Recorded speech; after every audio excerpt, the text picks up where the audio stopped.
to LOA Today. I'm Walt. With me today is Debbie G of Spirituality Gone Wild. This is your daily dose of happy. We are so happy you decided to join us today.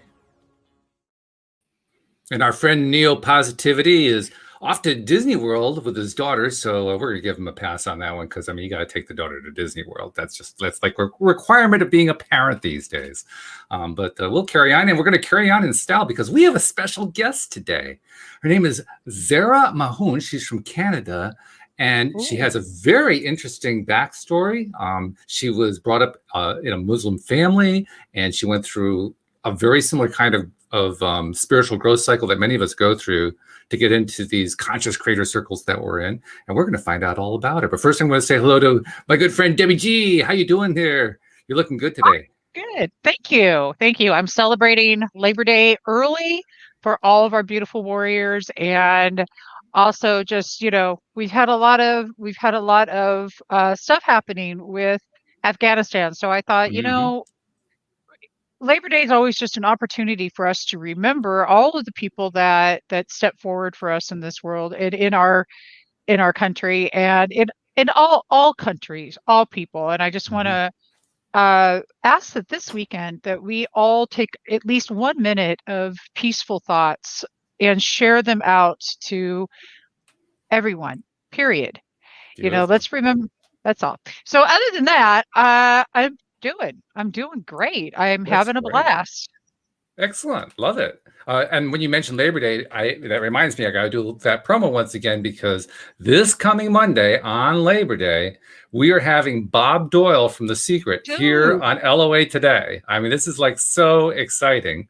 He is the first person from The Secret that we'll have ever had on the program. So we're like breaking new ground here, and we're just absolutely psyched. So if you're somebody who likes to tune into the live stream, you probably know by now all the places to go, but you can do it through our YouTube account. You can do it through Facebook, the LOA Today page on Facebook. You can do it through Spirituality Gone Wild, through all the different ways you can find there. So join us, ask your questions. We'll pass them along to Bob. And it's going to be interesting because from what I understand, Debbie, Bob has, in a sense, it's 15 years since The Secret. So obviously he's done some growing during that time. But he's kind of reinvented himself because he doesn't talk in terms of law of attraction or woo-woo or anything like that anymore. He does everything from the point of view of biology and how the brain works and so forth. So it's going to be really interesting to see how he's frameworked all that.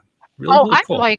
I'm running to come in and hang out with you all on that day. I'm sure. Just like... No, the thing I can't wait. It sounds like he kind of went sort of the Joe Dispenza Greg Braden route. Yeah, exactly. Yeah, so it's going to be cool. It's going to be really good. I'm loving on that right now. I could definitely cannot wait to hear Mr. Bob Doyle, and I just am so excited. And I just want to do a huge shout out to Marissa and say, rock on with you. Yes, yay. Gratitude for freedom. And to Kirk Nurmi, because I love you, Kirk. He will be on Spirituality Gone Wild in October, and he will be coming to LOA. All right, this is a good day then. All this good news coming through. We like that very much. So speaking of today's good news, let's go to our special guest, Zehra Mahoon. And Zehra, I mean, first of all, when I got the contact from your PR person about getting on the show, I said, "Who's Zehra Mahoon?" I'm not sure. And then I looked you up. Pretty impressive. I mean, your background, you have a varied background. You have a really interesting spiritual journey you've been on through your life. And so I'm looking forward to hearing about it. But thanks for joining us on the program today. It's really great to have you. I'm so excited to be here. Thank you for having me. This is great. Love it. Absolutely love it. So tell us a little bit about Zehra Mahoon. Who is she? Zehra Mahoon now is a person who is very confident, very spiritual, very into love and ease and flow. But Zehra Mahoon, way back when, was a very confused person. I know that feeling. Broken person. And that's the journey. But that, you know what, it is that when you look back on the journey that made you who you are, you're always grateful for all those bumps in the road, right? And it's important to do that. Yes. And so now when I look back, I have a completely different perspective on my past than when I was living through that past. It was not good. It wasn't fun. But now I look back and I'm grateful for all those experiences. Isn't it interesting how, and I've heard this story over and over and over again here on the show, interviewing people of all faiths and all backgrounds, people who are life coaches, therapists, I mean, you name it. And it's always the same story. They went through, they call it different things. Some call it their dark night of the soul. Some call it their spiritual journey. I mean, there's a whole bunch of different labels for it. But they all came to at least one crisis point, and often more than one crisis point that was really, really deep, dark down. Yeah. And every single one of them, to a person, agrees that it was the best thing that ever happened to them. Yes, that's right. Because the freedom that gives you, once you deal with that, the freedom that gives you is just, it's unparalleled. No one then can hold you down ever. Mm-hmm. Once yeah, exactly. That's right. Debbie's excited. Yes. So, I mean, should we go looking for problems so that we can have those experiences? No. You don't need to do that. But I think what happens is when you go through that rough patch, you are forced to understand things. And then there are those people who don't have to be forced to understand things because they already understand them. Yes. This is true. And those of us who go through the dark night say, why didn't you have to go through it? You had it easy. Yeah, exactly, right? Well, I was the knucklehead who didn't listen, so I had to go through this. I'm with you. I'm over on her side. I had to do that. Exactly. Yes. So I love it. Yeah. So I had a very confused childhood. I had a very confused adulthood. But now I'm good, and now I can teach it. Oh, that's a great thing too. It's a great feeling to get to that point where you actually feel like you have something to share with somebody else and it's of value. Yes. Yeah. And it's not so much that I share me. What I do is, as I talk to people, I help them to make sense of where they have been, why they have been there, and how they can change it so that when they move into the future, they can create the future that they want to live. Now, would you classify yourself as a life coach? I mean, that's sort of the generic title these days, but I don't know if that's the way you necessarily think of yourself. No, I don't classify myself as a life coach. I classify myself as a problem solver. Ooh. I'm just a problem solver, and it doesn't matter what problem there is, because what I help people do is to structure their thinking process. What happens with people when they're worried about a situation is that they go all over the place.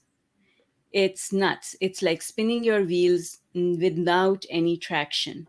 So what I help people do is to slow that down, make sense of it, structure it, and then kind of take a bird's eye view at what you've got going on so that you can create a path for you, carve a path out of all of that. But in order to do that, you literally have to go the worry and the anxiety that you feel. And law of attraction is very much part of that, because that really is what law of attraction says. Law of attraction, as long as you are in a place of worry, you can't think straight. Right? So true. So that's right. So if you're in any low vibrational emotional place, you're not thinking straight. Therefore, you're not making the best decisions for yourself. So I help people to make good decisions, better decisions than they would otherwise, by understanding law of attraction. Now, for those people who experience, and I know you already have a thing on this, this is why I'm going to ask this question, but for those people who have an experience where, I think most of us have probably been exposed to The Secret, the movie, and then perhaps later on to Abraham Hicks and some of the other teachers and so forth. And the big complaint that often comes out is, well, it gets framed a number of different ways, but in general, so to speak, it's, well, okay, yeah, but they make it all sound so good. What about when things are going bad and you can't seem to get out of when things are going bad? What about that? Yes, exactly. And that's exactly it. When things are going bad, what that means is that you're not thinking properly, and you are not, because you are caught up in that situation. So you have to extract yourself from that situation, see it differently so that you can change it. It's Einstein's rule, like it's the same thing. It's what Thomas Edison, if you look at things differently, Dr. Wayne Dyer's beautiful words, right? You have to look at things differently and then things change. Which is not the way we're used to thinking about things. Well, those of us outside of law of attraction circles are not used to thinking about things that way. So it takes a little bit of getting over that. But there's also the other aspect, which is, and this is, I think, what the ongoing issue is for most people. Even when they make their best efforts to redirect their thinking and so forth, they keep finding themselves being pulled back to that old negative crap, that old tape that just kept playing over and over and over again. Because it's a habit. It's your habit of thought. I think that one of the things that I teach people to do is we can't stop thinking. You can't stop thinking. It would be like asking your heart to stop pumping blood. How's that going to happen? Right? Not going to happen. It's not going to happen. So just accept the fact that you're not going to be able to stop thinking. What you need to do is to learn how to direct your thinking. And so if you keep thinking about your life and the problems of your life, you're just going to make it worse. That's not the way to fix it. In order to stop thinking about your life, you have to give your mind something else to think about. So think about anything that does not have to do with your life. That's it. So complete redirection. Exactly. So in psychology, we have an intervention.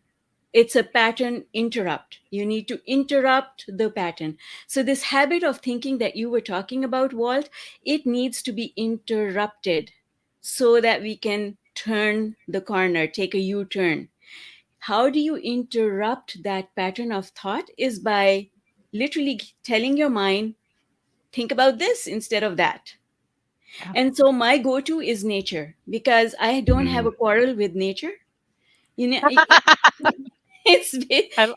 glad to hear that, actually. I don't have a quarrel with nature, so I'm going to use that. I love that.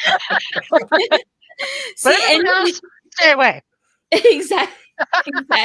You see, because if you have history with something and there's negativity in that history, soon as you pick up that topic, you go to the words that negativity. Right? Mm-hmm. So for example, I love my dog, but if I think about my dog for too long, I'll start thinking about all the vet visits and all the wakeful nights. And, you invariably, you just keep going. It's a train of thoughts. Once it leaves the station, it never comes back. It's the train to nowhere. Exactly. So and then you're going to go around the mountain again, right? And the train. Exactly. And until the cows come home. And what if the cows don't come home? Because they're probably not. Exactly. So I like to pick a tree or a flower or a bird, because I have no history with the tree. The tree never took anything away from me. The tree never the tree never said anything rude to me. The tree never did anything to me, right? So so my appreciation for the tree is pure. But if I think of any subject in my life, my appreciation is tainted. It's tainted appreciation. Because if I keep going with it, I will find something that is not appreciative. Like my kids, I love them to bits. But if I think about them too long, I'll think about all the times that I asked them to do something and they didn't do it. Right? That's so honest. Can I just take a minute? Because I want to appreciate, and I hope everybody listening and watching right now is appreciating your beautiful authenticity and vulnerability to say the very things that need to be said. Because I'm over here I love that about you. Thank you. Thank you. By the way, Laura in the live stream is saying Zehra is effervescent, so she's liking you too. Oh, and I also want to throw in another thing. Anyone who is listening in on the live stream, if you have a question, put it into the chat, and we will make sure that Zehra gets a chance to answer your question. So, Sounds but good. yeah, Yeah. but proceed with what you're talking about here, because I love the nature method. That's one that I use a lot. Right. I know Debbie uses it Exactly. too. It's Exactly. really powerful. It's That's the right. easiest way I know. It's the way it was the first thing that I tried, actually. The very first thing I tried at my wife's suggestion. My wife is a former psychotherapist, so I listened to her because she knows what she's talking about, and it works. It works great. It's wonderful. Yes, it It's so does. easy. Yes, it does. And so that's the thing that people need to understand, that when you are in that situation where you're worried about something, you're anxious about something, you are spinning your wheels, because you will not find the right answer as long as those wheels are spinning. In order to stop that spinning, you've got to redirect your thoughts. And the best place to redirect them is nature, because hopefully you have no quarrel with nature, right? I try not to normally, because if I try to have a quarrel with nature, nature usually wins, and I don't That's like right. that so much. So I just shut up. Yeah. So that's the easiest. So I've improved my life when I was going through what some people might call the dark night of the soul.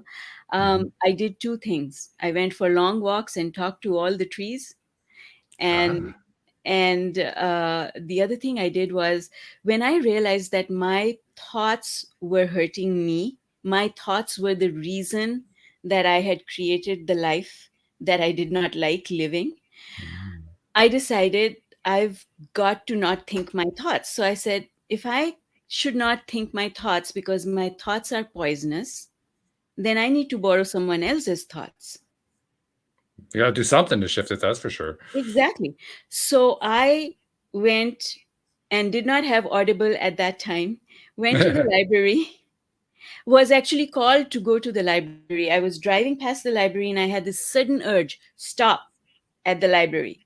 And I stopped at the library, and then I was guided to pick up audio programs by, people like Wayne Dyer and Deepak Chopra and, Harvecker and lots of other. I came away that day with 42 audio programs. Oh my God. Yes. And they were all I love you. CDs. I love that. Yeah. I love that CD. Isn't that? Do you remember That's right. those? What were those? Those just disc things. I don't things. We Like they can play make frisbee things. with them now. Frisbees, That's right. So, anyway, that's what I did. I borrowed the thoughts of people that I thought were wiser than myself, and I said, I am going to force my mind, because I'm a multitasker. I am the queen of multitasking. A-type personality, multitasking. So I told myself, because my thoughts are poisonous, my thoughts are hurting me, I have to make sure that my mind does not wander. Because when my mind wanders, it's going to go back to the old thoughts. And the old thoughts are poisonous. So I'm going to listen to Wayne Dyer, and I'm going to listen to Esther Hicks, and I am actually going to focus on what they're saying. And then I am going to summarize to myself what I just heard. Because otherwise, while I'm listening to them, my mind will wander and I'll go somewhere else. So that's what I did. I listened to 42 audio programs over a period of 30 days. And literally within 30 days, my life changed. Literally within 30 days, doors opened up, things happened.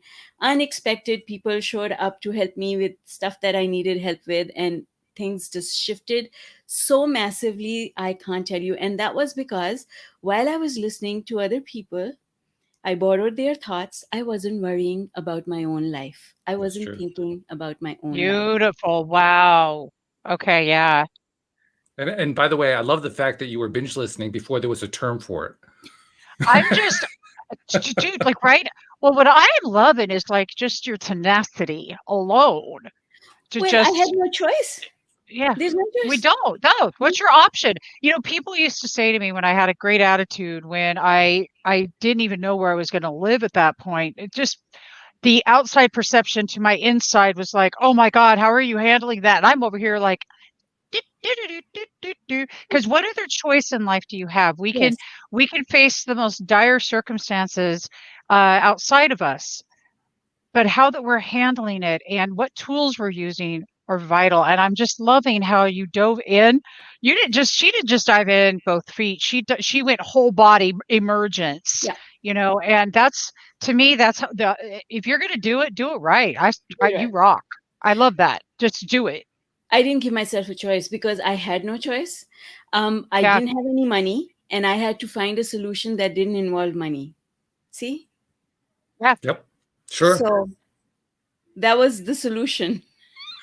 It's That was the interesting to me also that there are so many people that I've interviewed, many of my co-hosts, this is also true for, who the way they got to the next step, so to speak, was total immersion. That's what you did. You did a total immersion program.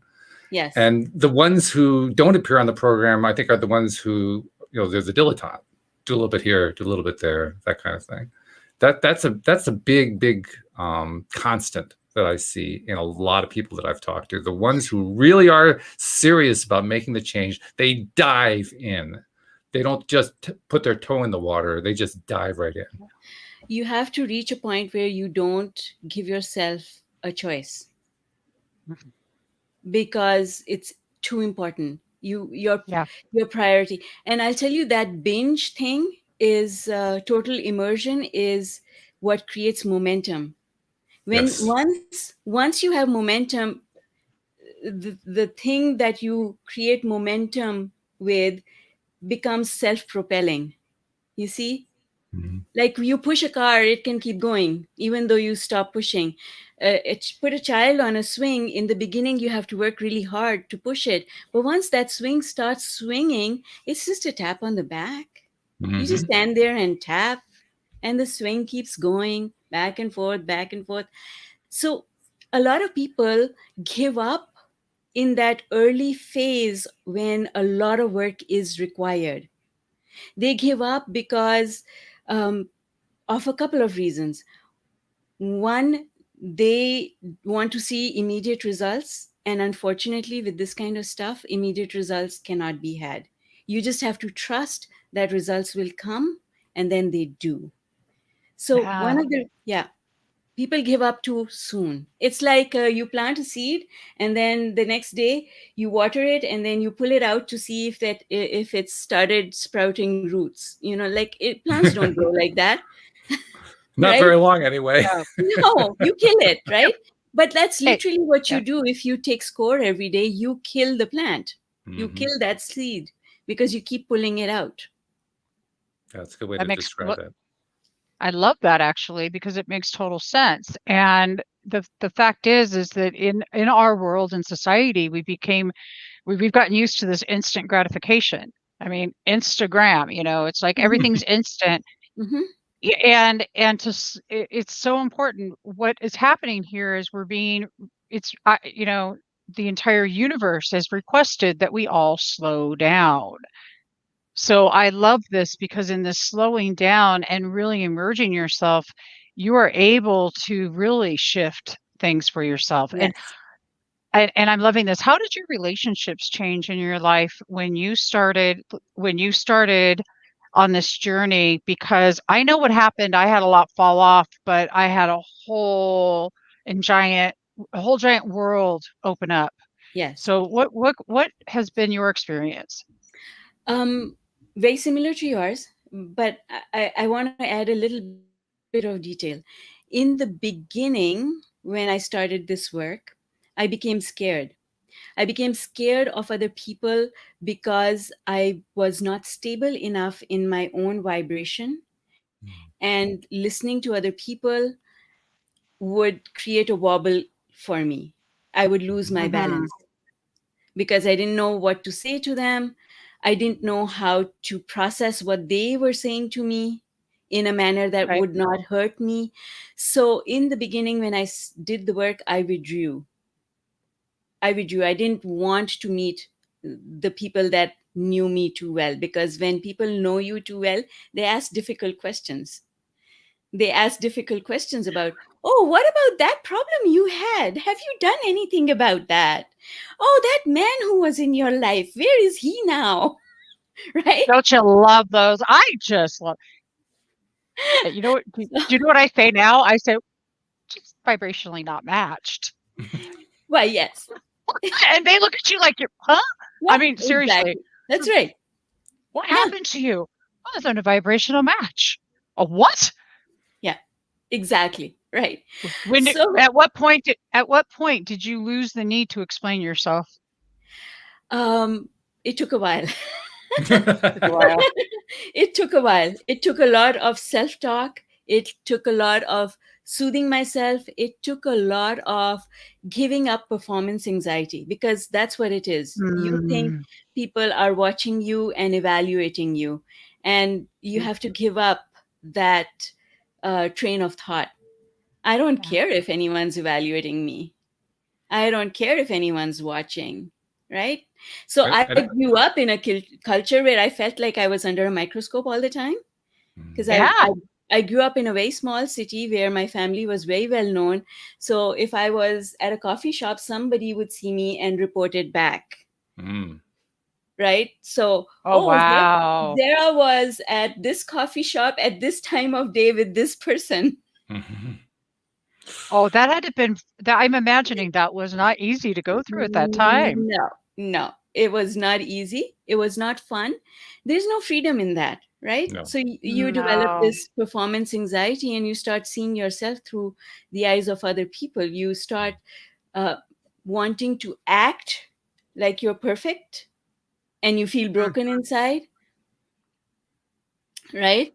Because you Totally. don't really, yeah. So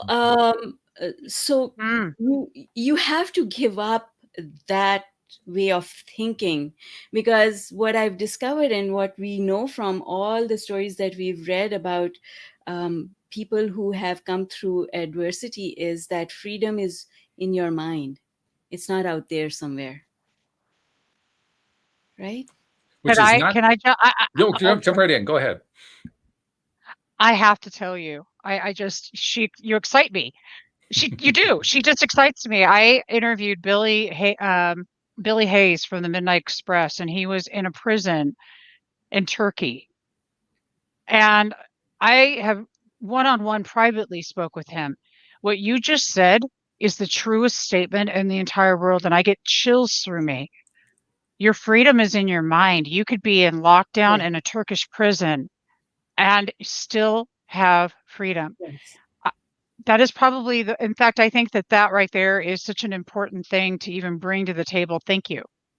Well, but that really, Debbie, is the key, because when I understood that, my relationships actually improved. You see, previously I was trying to be perfect. I thought that the health of my relationship with people who were important to me depended on my being perfect in the manner that would please them. But in reality, it was when I let all of that go and became authentic to myself that my relationships improved. Because when I did that, that's when I had boundaries, you see? Because if you're trying to play a role for someone else, you don't have boundaries towards that person, because you're trying to be perfect for them, not perfect for you. So there's no boundary, because you'll do whatever they want you to do. You'll even do things that you think they want you to do, right? Yeah. So that means that you have no boundary, you have no personal space. You have no personal space even in your mind. Even your mind does not belong to you, because they've taken over and you've allowed them. But when you put your relationships in perspective and you say, I care about you, but not that much. I care about me first. And these are some of my favorite words. When something happens or someone says something, I say, I care about you for 2 seconds. And that's enough. Not that much. What you said upset me, but it's not going to be the theme of my day. I care, but not that much. There's also something else that you said. I want to return to it because I'm curious to know what your experience was in this regard. You made a reference to being concerned about how other people thought about you, or what they thought about what you were doing, or what they thought about what you were thinking, and so forth. And certainly in the situation you were describing, there was some of that going on because you were being pressured in that way. But the other thing that occurs to me, and I think I've seen this in quite a few cases, even in the most restrictive cases where people lived like you did, where it was just, you know, a total control. You are under my power, that kind of a thing. The people that we're assuming are paying attention and watching our every move almost never are. Yes. They pick up on little bits, and they use that to leverage you, and the rest of the time they're oblivious to what you're doing, which is That's really right. interesting. Yes, it is, because we create that whole scenario, we create it in our heads. So we create the prison in our head, we can also create the freedom in our head. Right?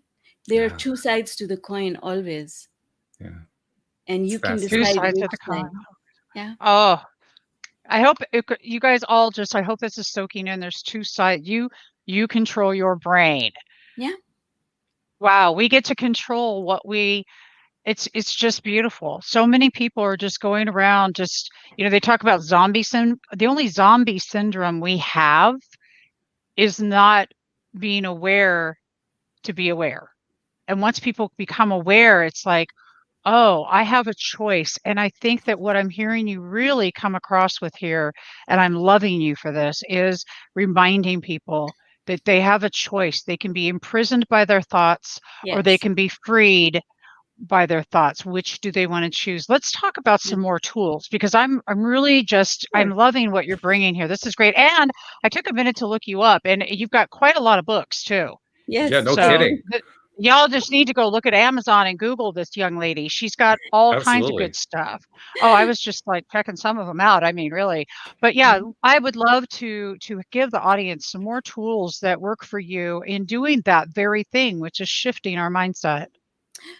Okay, so I've used so many tools, and I openly teach everything that I've learned. But I'll tell you something. When you are going through a process where you are trying to change who you are internally, it's like being a caterpillar in a cocoon. You're not ready to show yourself to the world. And if you pierce the cocoon at that time, you hurt yourself and you never turn into that butterfly. So it's okay to be in that cocoon while you're working on yourself. It's okay. Yeah. And you need to tell yourself that it's okay. It's okay. It's okay that I'm taking this time for myself. It's okay that I'm not showing up for my friends. It's okay that I'm not showing up for my family. It's okay because I'm in a cocoon and I need to do this work. See, span of attention, everyone understands what that is, right? Span of attention. It is our power to focus. And with everything that's happening, we know that our span of attention has become very small. Children have a very short window span of attention, right? Well, we do too. So if we are trying to improve ourselves, what is your span of attention for improving yourself? Ooh, that's good. Yeah. Right? Absolutely. Yeah. Yeah. And people don't have span of attention for their self-improvement. That's where the problem is. They don't stay with it long enough to do the work. They keep flitting from here to here. How many courses I have? I'm guilty. First of all, I'll raise my hand and say guilty. Bought every book, bought every course, listened to every talk, attended millions of events, right?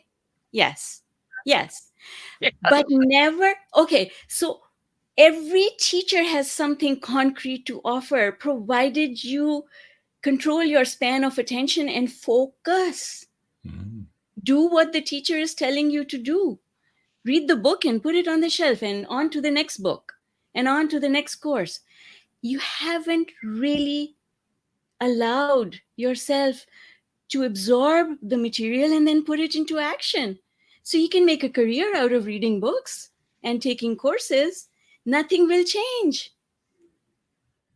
I love that. I love the way Mike Dooley, one of the presenters on The Secret, described this particular thing that you're describing right now. He said it's like you want to go from New York to LA by car, and so you get the car out of the garage and you get your vision boards and you put them in the back seat. Your copy of The Secret is in the right-hand passenger seat, and you got your clothes in the trunk, and you have audio tapes to listen to along the way, and then you get into the front seat and nothing happens because you haven't put the car in gear. Exactly. You got to put the car in gear. So let's I love this. And okay, so what I'm hearing you throw out here, and I hope everyone's catching this, is that we all have excuses and we all have distractions and we get obsessed with our distractions. I did a lot of those distractions, and then I'll find myself distracted with people suddenly, or I'll find if there's anything I'm trying to avoid, and that was in the internal look for accountability within myself, because I was scared I wasn't going to like who I saw. Exactly. It's ugly in there until you clean it out. It is ugly in there until you clean it out. I love it. And the first thing you have to understand is that ugliness inside, the mess inside, you created it. All of it. All of it. All of it. That's the hardest thing to understand, is that I created the mess. And now I get to clean it up because nobody else is going to clean it up for me. Well, that was the hardest part for me. You mean my parents didn't do it? What? What? My parents? I can't blame my parents? What are you talking about? Well, you can. It just won't get you anywhere. What? I can't blame I would have, no. Yes. But I would love to blame somebody here. It's not going to work for me, is it? Well, that's blame is okay. Well, it will. It might work for me. It's like sitting in that car with Mike Dooley and not putting the car in gear and just complaining about the car. Yep. Yeah, it's not going anywhere. It's not going to go anywhere. This car isn't going anywhere. There must be something wrong with the engine. It's got to be out of gas. It probably is out of gas. Yeah, that's it. It's got to be. Got to be. This actually touches on another general topic that comes up a lot, and I want to get your take on it. The idea that we have the outer life and the inner life, and that most of the time when we try to resolve problems, try to figure out what's going on, try to fix ourselves, whatever way you want to phrase it, we're looking at it from the perspective of what can we do with the outer stuff. But what you were really talking about is the inner stuff. Yes, that's exactly what I am. Touch on that for a minute. Yeah.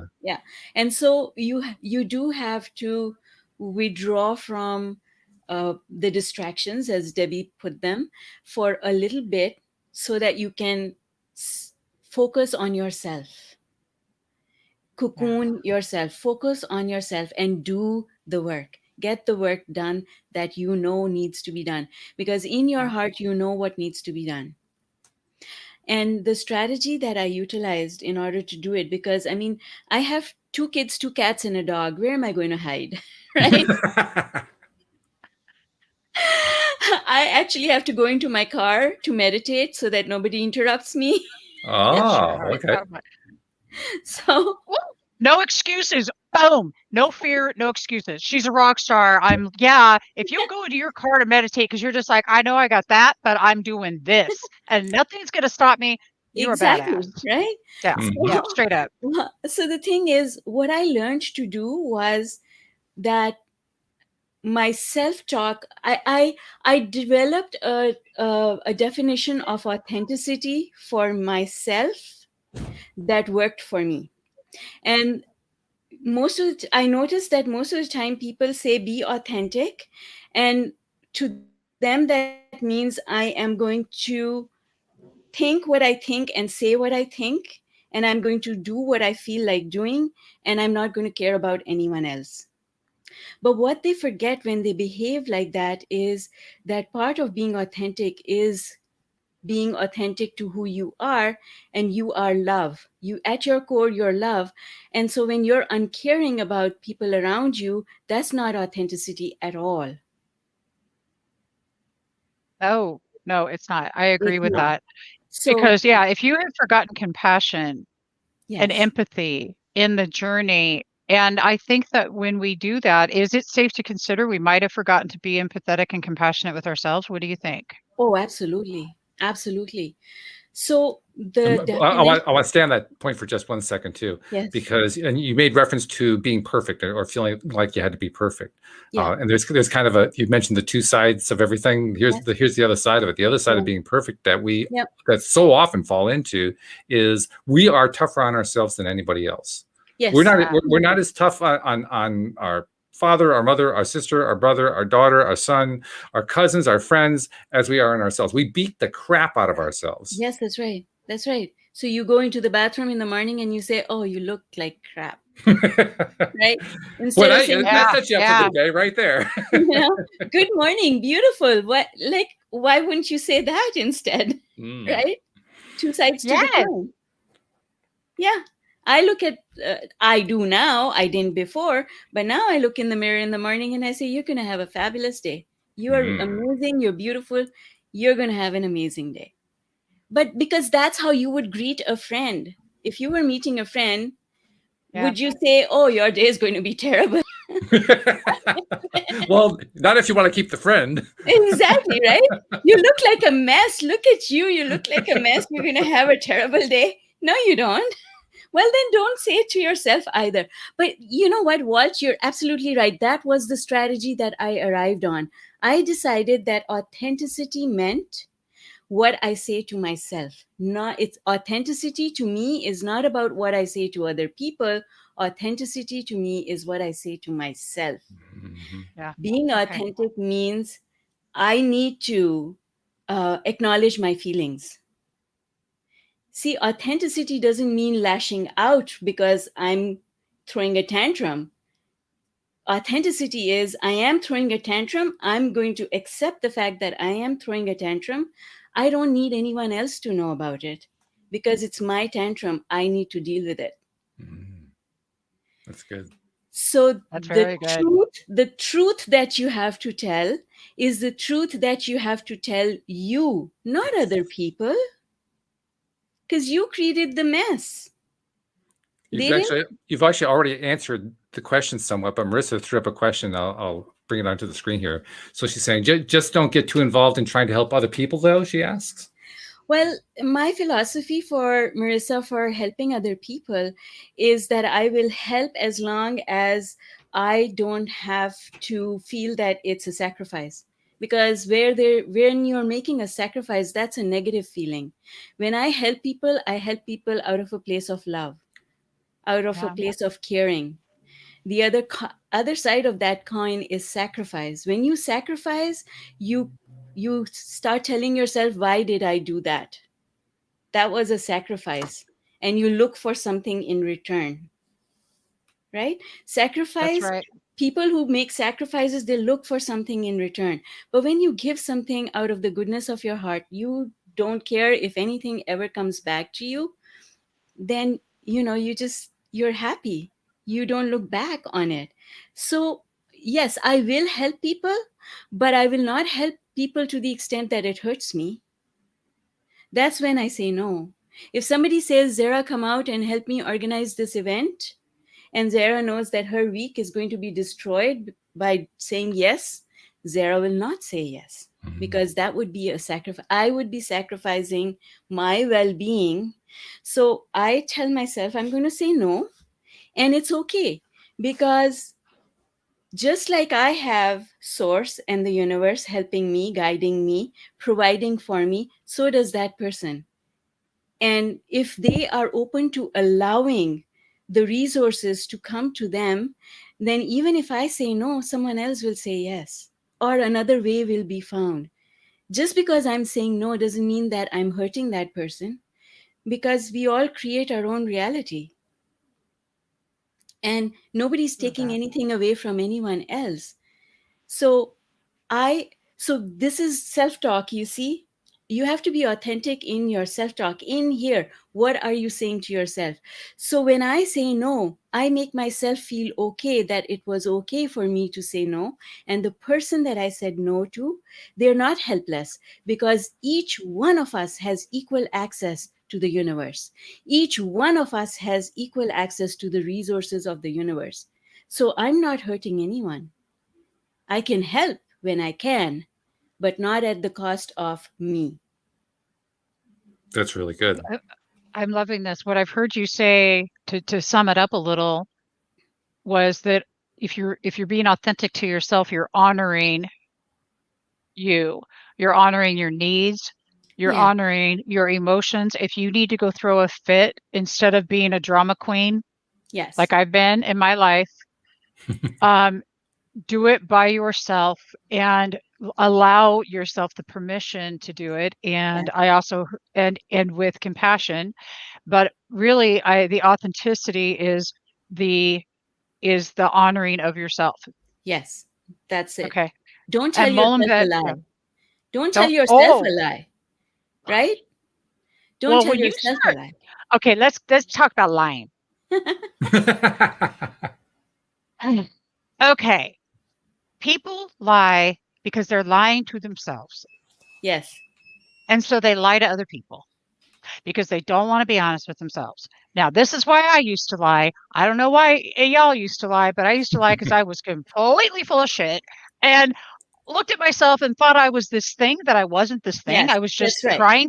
I was trying to be what the universe, or no, I was trying to be what the world, not the universe, Yes. people said, you need to be this, Yes. like you needed to be perfect and I Yeah. needed to be in this, whatever. Yeah. Yeah. And then, oh, but I am. And my favorite is, oh, but I'm a good person. I didn't know Yes. good people had to tell you that. Point is, if you're even saying that, chances are you're full of crap. Yes. That's right. So that's authenticity means you got to get rid of all of that. That way of thinking has to go. Yeah. Gotta Right? go. Yeah. And then you never have to lie again, because lies, when you tell a lie, it's a burden. It's a burden, which Oh, is why, I mean, think about it. Are you familiar with yeah. muscle testing? Are you familiar with muscle testing? Oh, yeah. Okay. Totally. So muscle testing is based on the principle that when you lie, you store negative energy in your body. Mm-hmm. That's That's that's what right. that's what muscle testing is all about. Ah, that's right. I forgot all about that one. Yeah. Muscle testing is the best way to determine. So ask, oh, Lord, we gotta do a whole show on muscle testing. That is seriously, that you can't get away from that. If you say it's a no and it's a yes, and it's like, oh, that's good. Yes. Your I body, love it. your body knows when you're lying. Right? Oh, sorry. It's funny too, because when you were describing the various scenarios under which you can find yourself lying and trying to, Yes. pull the wool over somebody else's eyes, really over your own eyes. I was asking myself, what was my most frequent reason for doing that in the past? And I realized that it was because I lied because I didn't feel like I could tell the truth. I didn't feel free to tell the truth. I didn't feel like I would be listened to. I felt like I would Yes. be ridiculed. I felt like I Yes. would Yeah, be, yeah. told I was full of it Yes. and so forth. And Yes. so lying seemed safer. It actually wasn't. It was actually more dangerous, but it seemed safer. It seemed like the safe zone. Okay, all I have to do is just tell that little white lie and they'll let me be in, and I'll be okay and they'll accept me and all that stuff. Thank you for saying that, because that's exactly where I was going. So you see, it's okay to tell that little white lie as long as you're not lying inside. The problem happens when you lie outside, but you also lie inside. Mm. That's when you're not really authentic. It's okay for me to say, I don't want I don't want to hang out with this person, so I'm going to say no. But I say no, and I don't say I don't want to hang out with you. I say sorry, can't come, got other stuff to do, or whatever, right? Now, really, that is a white lie. I should tell the truth and say to this person, I don't want to hang out with you, go away.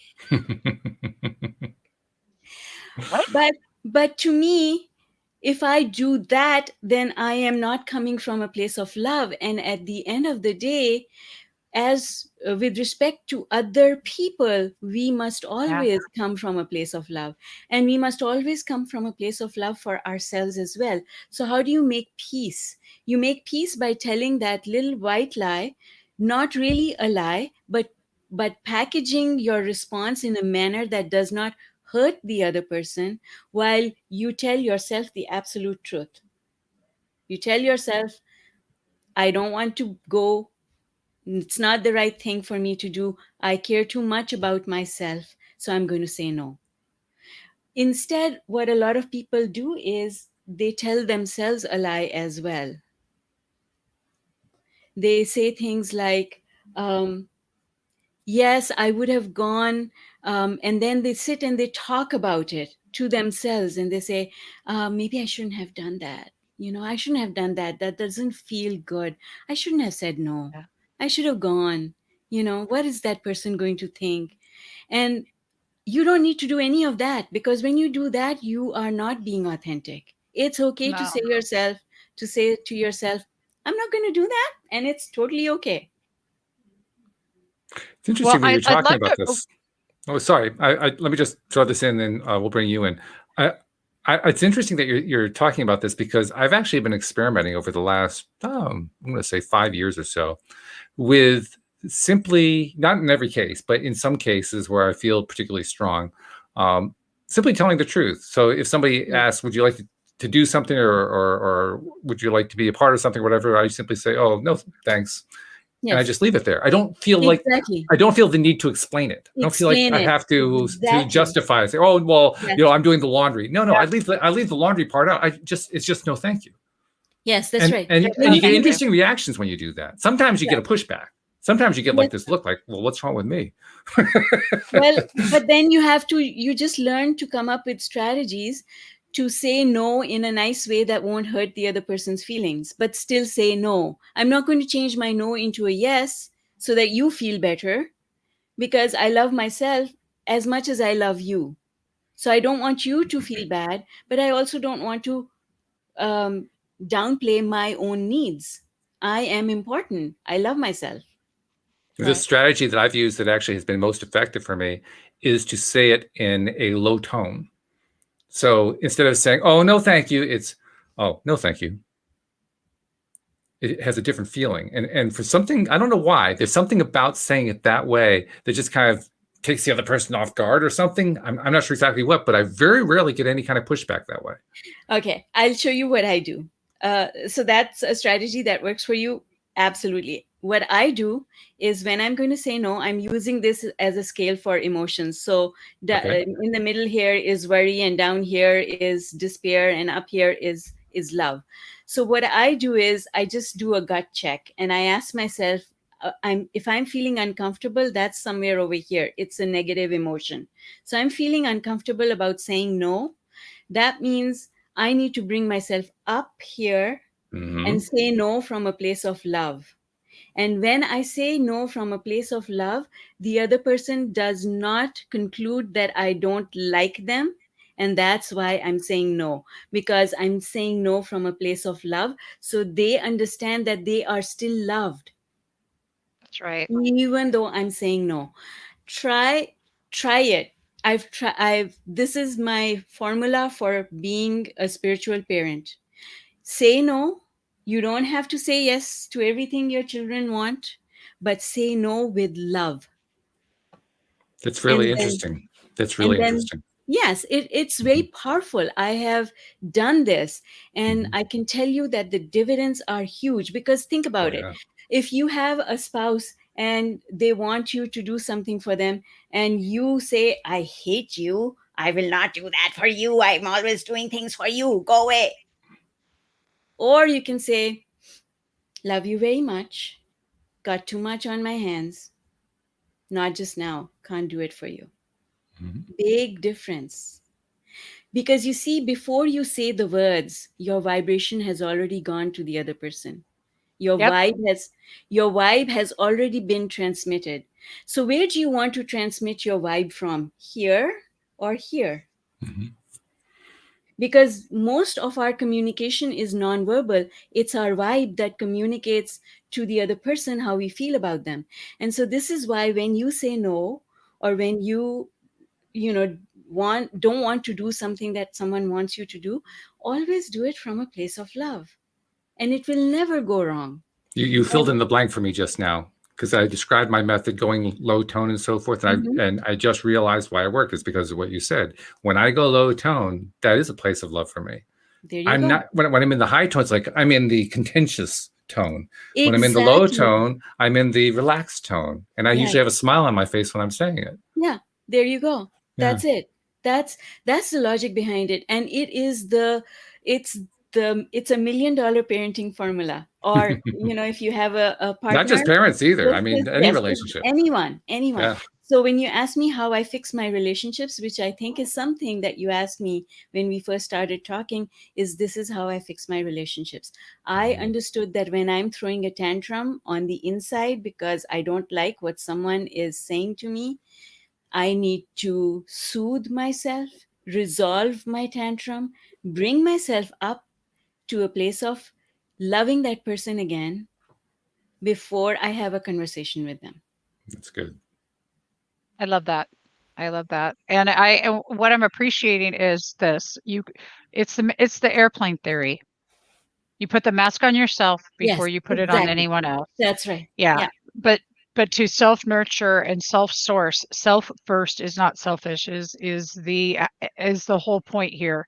Absolutely. And how important that you are. That's amazing. And I wanted to, Walt, what I do know is because this is one of my classes right now, is nonverbal communication, our tonality, our expression, everything. That's right. That's 80% of our communication is nonverbal. Exactly. Right. Exactly. So and that vibration, I love how you brought that up, where the vibration that we're sending out and the fact that we're bringing that awareness, but we're bringing the vibration of love to the conversation. I'm loving that. And I want to do a quick shout out to Mullenbet and Francisco. I love you guys. And yes, Marissa, be true to yourself. Absolutely. And as usually happens with the show, the hour is gone. I know. This was so much fun. So before it disappears entirely, we got to do one more piece of business. You got to tell people how to reach out to Zehra Mahoon, because otherwise, what's the point? They got to know how to reach you. For sure. So first of all, my handle across all social media is Z Mahoon. So Z, my first initial, and my last name, Mahoon. And that is also my website, zmahoon.com. And if you head over there to my website, you can download my free book. It's called Why Me? Why Do Bad Things Happen to Good People? Nice. And it basically comes from I always ask this question, why me? I didn't deserve all of this stuff to happen to me. Why is this happening to me? And and then we will be connected. So connect on social media or go to my website and connect with me. I love that title too. Why me? Why me? That's like the start of most internal conversations, especially early on in the discovery process. Yes, that's right. Yeah. And then lastly, I have a 40-day law of attraction workout, which will be starting in 10 days time. So we do 40-day cycles. We finish a cycle and start another one. Today is day 30. So in 10 days, we start a new cycle. And if you want to participate, all you have to do is grab the unlimited 40-day workbook and join us on Facebook, where we run the program. So you have a group. Beautiful. Yes, that's right. There's a group that supports everyone who does the workout. And I usually do a talk in the group on a weekly basis. And if anyone has any questions, I respond to the questions. And we kick it off with a webinar, how to get the most out of your 40-day law of attraction workout. Excellent. Well, Debbie G, I have to say, I think we had another winning show today, bringing Zehra on. What do you think? I think it was, I'm in heaven right now. My vibe is high, and I'm just appreciating everything that you bring to the world and to our conversation today. Thank you so much. Thank you for having me. Oh, we loved having you. We'll have to have you back again sometime. Come back and tell us what happened after the next 40-day program. Tell us about any of our listeners who tuned in and participated. That'd be a good topic. Yes, all right. Absolutely. Okay. So thank you much. Thank you, live streamers. Thank you, especially to podcast listeners everywhere. We will see you all next time here on LOA Today. Goodbye, everybody.